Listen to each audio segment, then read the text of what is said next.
Ode to My Father is a war and drama piece that takes us through time. Released on December 17, 2014 in South Korea. With a budget of $30 million and a box office of $99 million, the film follows the life of Yoon Dok-soo during the 1950s to current day, during turbulent times in history. Yoon Jae-kyung directs the film, with Hwang Jung-min starring as Dok-soo, along with co-stars Kim Yoon-jin as Young-ja and Oh Dal-soo as Doug, among other supporting actors. The movie opens with an elderly Doksu in the current day with his wife, kids, and grandkids in South Korea. We see him as an irritable and easily annoyed man, which is left in the air though, as the film transitions to a flashback of him as a child during the Hungnam evacuation. The Hungnam evacuation occurred during the Korean War, which happened in the early 1950s. North Korea fought against South Korea's over differences in political and social differences, with the North having a majority of Marxist revolutionaries and the South consisting of more democrats inspired by the West. The war became a global endeavor as the Soviet Union and China supported the North, and the US and UN aided the South. The Hungnam evacuation occurred in December 1950, where UN troops were trapped in the Hungnam port in North Korea. The Chinese were closing in on them in the Battle of Chosin, and the only way to escape was by sea. US ships were sent to Hungnam to pick up the soldiers along with supplies and ammunition, but space was made for over the 90,000 North Korean refugees. Among the ships, there were over 200,000 people, half refugees and half troops. In the film, we see Doksu and his family, consisting of his father, mother, little brother, and two little sisters, running towards ships, along with thousands of other Hungnam residents, to flee from the oncoming Chinese forces. In the chaos, Doksu loses his little sister Maksun, who he was carrying on his back as he climbed the boat. His father leaves the boat to go find her, telling Doksu, "You are the head of the family now. Whatever happens, you put the family first." And the ship departs, leaving his father behind. The family finds refuge in Busan with Doksu's aunt as the Korean War continues and ends with an armistice. The family helps the aunt run her shop, and Doksu's mom struggles to make ends meet for her three children. Years later, we see the family grown up. Doksu is unable to attend school because he doesn't have enough money. Instead, he works in order to support the family and pay for his brother Sung-yu to go to university. We see the first glimpse of Doksu taking on the head of the household role, as he sacrifices his own education and enjoyment to support his family and brother. During this time, we are introduced to Doksu's friend Dalgu. Dalgu presents him an opportunity to work overseas in Germany as a miner, which he eventually agrees to. For context, Gastarbeiter, or guest worker in German, were foreign and migrant workers who moved to West Germany to work in the 1950s to 1970s. Germany had agreements with several countries, including Italy, Spain, Greece, Turkey, and South Korea, to allow recruitment of workers to work in their industrial sectors. They did this because Germany was experiencing a labor shortage accompanied with an economic boom, and therefore needed more workers to work in factories and, of course, mines. Korean laborers usually worked in the mines in addition to the Korean nurses that were recruited, with about 20,000 total immigrating to Germany. The agreement between the two countries was made under President Park Chung-hee, closely tied to South Korea's own economic rise. It was done to also improve relations between the two countries, as well as easing pressure off the domestic job market. Many of these workers went to be able to support their families back home.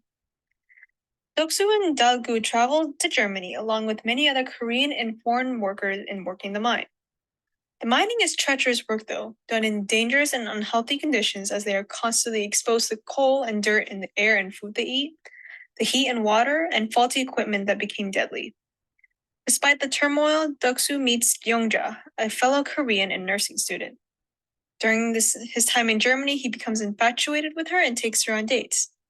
However, close to the end of his work term, a mining accident causes Doksu and Dalgu to barely survive, and following his recovery, the two return back to Korea. A couple months after returning from Germany, Youngja follows and tells Doksu she's pregnant. The two get married, and Youngja joins the family as they live in Busan.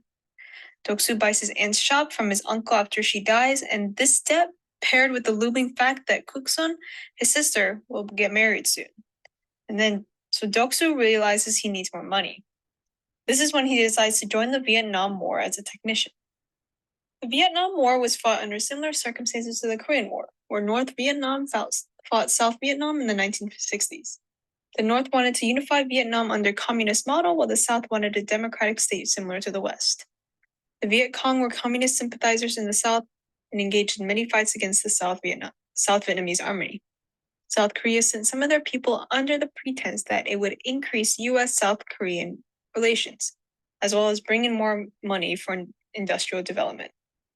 Combat and non-combat forces were sent, including engineers, medical units, military police, and those supporting technical and civilian tasks.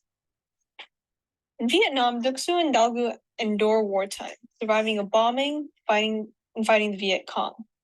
The two save some villagers from succumbing to Viet Cong control or from being killed, paralleling the saving of Duc Soo and his fellow villagers in the beginning of the film.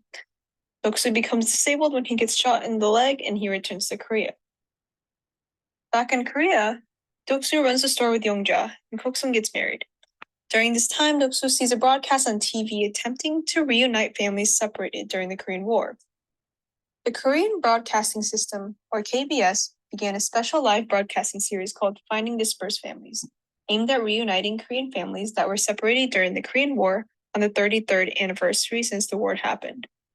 Over the course of the 150 days it aired, the segment managed to feature over 50,000 people and reunited over 10,000 families live, where it was named the most humanitarian program of 1983.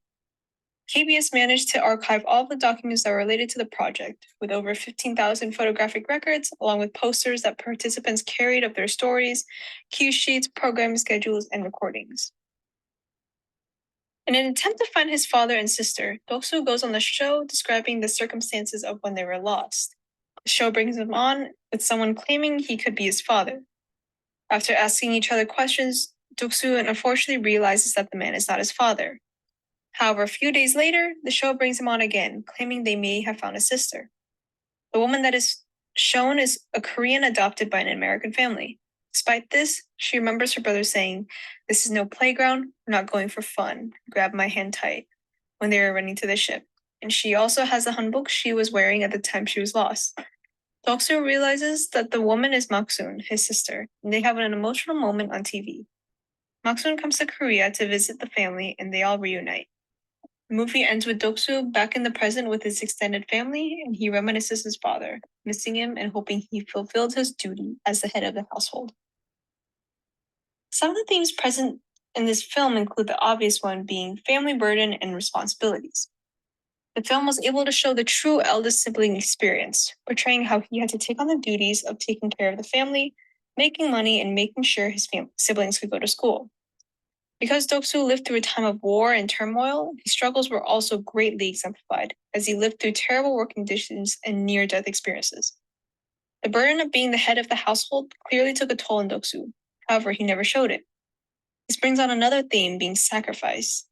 He sacrificed so much for his family, always putting them first as he went headfirst into the mines and into the Vietnam War.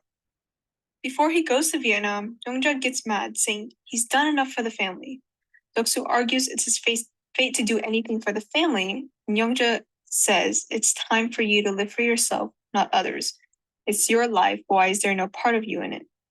This truly summarizes how much he has put himself through for his family. The most inspiring part, though, is he never looks like he resents them for it. He gladly takes on these jobs so that his family can live a good life, and he does not show that he regrets it. However, I believe a lot of this sacrifice and burden comes from guilt, which is another theme that is shown during the film. He feels guilty for the loss of his father and sister, so he takes care of the rest of his family to make up for it. This feeling is first shown towards the beginning of the film, as he asks his mother if she hates him for what happened. It is also why he took so much effort into finding them when KBS announced their new segment. I believe this guilt slowly goes away, though, as he realizes his siblings grew up successful and happy, as well as after he found Mak-soon and was able to reunite her with him and the rest of the family.